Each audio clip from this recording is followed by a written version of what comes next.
ஓம் சாய்ராம். உபாசனி மகாராஜ் அவர்கள் சுத்தானந்த பாரதி சுவாமிகளை ஆசிரமத்திற்கு இரவு விருந்து உண்பதற்காக அழைப்பு விடுத்திருந்தார். அதன்படி விருந்திற்கு தடபுடலான ஏற்பாடுகள் செய்யப்பட்டிருந்தன. இனிப்பு, காரம் என்று எல்லா வகையான உணவுகளும் சமைக்கப்பட்டிருந்தது. குறிப்பிட்ட நேரத்திற்கு சுத்தானந்த பாரதி சுவாமிகள் உணவு உண்பதற்காக ஆசிரமத்திற்கு வந்தார்.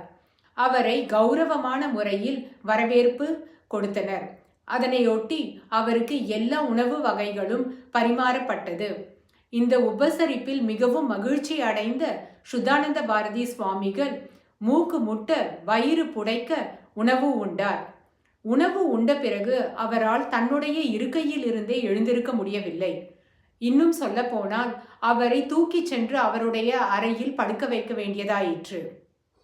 இரவு அவருக்கு கடுமையான வயிற்று வலி ஏற்பட்டது.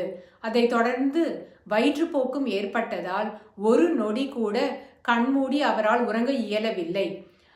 அவர் மிகவும் கஷ்டப்பட்டார். வாழ்க்கையே விரக்தியாக இருந்தது. பொழுது விடிந்த பிறகு உபாசனி மகாராஜ் அவர்கள் சுத்தானந்த பாரதி சுவாமிகளை பார்த்து, இரவு நிம்மதியாக உறங்கினீர்களா என்று கேட்டார். சுத்தானந்த பாரதி சுவாமிகளுக்கு நிற்கக்கூட சக்தி இல்லாமல் இருந்தது. அவர் மிகவும் கஷ்டப்பட்டு உபாசனி மகாராஜிடம், இரவு முழுவதும் எனக்கு வயிற்றுப்போக்கு இருந்ததால் நான் கொஞ்ச நேரம் கூட நிம்மதியாக உறங்க முடியவில்லை. அடிக்கடி கழிப்பறைக்கு சென்று வருவதற்கே எனக்கு நேரம் சரியாக இருந்தது. நான் எங்கு நிம்மதியாக உறங்குவது என்று கூறினார். ஓம்